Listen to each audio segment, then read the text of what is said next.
Dans la Bible, le mot église traduit en grec ecclésia. En français, ecclésia est la plupart du temps traduit par église, parfois par assemblée. Dans la Bible, église concerne toujours des personnes.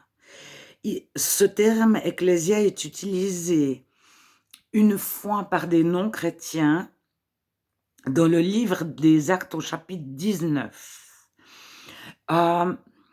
Des chrétiens ont prêché à Éphèse, une ville composée de juifs et de non-juifs, non-chrétiens. Et il y a eu un soulèvement de foule, les uns criaient contre les autres, et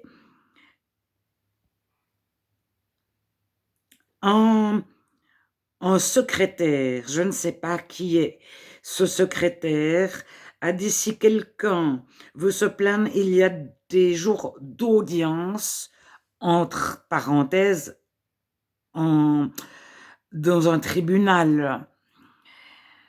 Et nous nous assemblerons dans une assemblée légale. Assemblée traduit ecclésia. Et ecclésia, c'est le seul endroit dans le Nouveau Testament où il est utilisé envers des non-chrétiens, par des non-chrétiens, pour parler d'une assemblée de tribunal. Puis, au verset 40, il congédia l'assemblée, c'est-à-dire tous ceux qui étaient par là, il y avait eu un soulèvement de foule.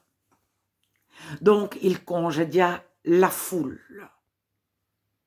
Alors, dans la Bible, nous pouvons lire qu'en Actes 15, 3, l'Église accompagnait Paul et d'autres. Donc, des personnes les avaient accompagnés dans leur voyage. Après, en Matthieu 18, 17, dis-le à l'Église, donc aux personnes.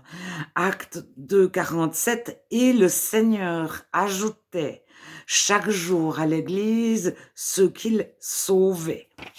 Alors, sauver, c'est sozo en grec.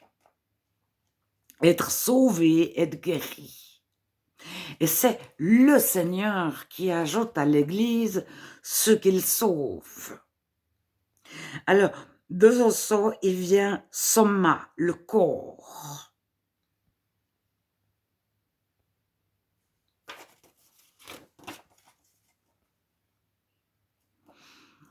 Alors, nous allons lire Éphésiens 1, 20-23.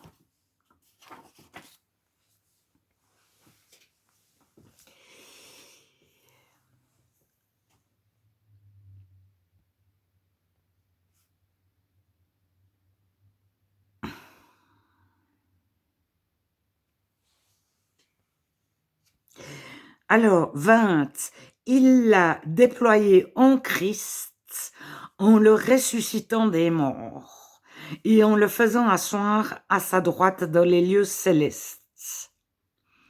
Donc, Dieu a déployé la vertu de sa force en Christ en le ressuscitant et l'a fait asseoir à sa droite, donc à la droite de Dieu, dans les lieux célestes, au-dessus de toute domination, de toute autorité, de toute puissance, de toute dignité et de tout nom qui se peut nommer non seulement dans le siècle présent, mais encore dans le siècle à venir.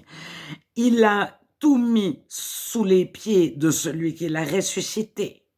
Et il l'a donné pour chef suprême à l'Église, qui est son corps, la plénitude de celui qui remplit tout en tous. Alors le corps, il faut le voir comme une corporation, une société.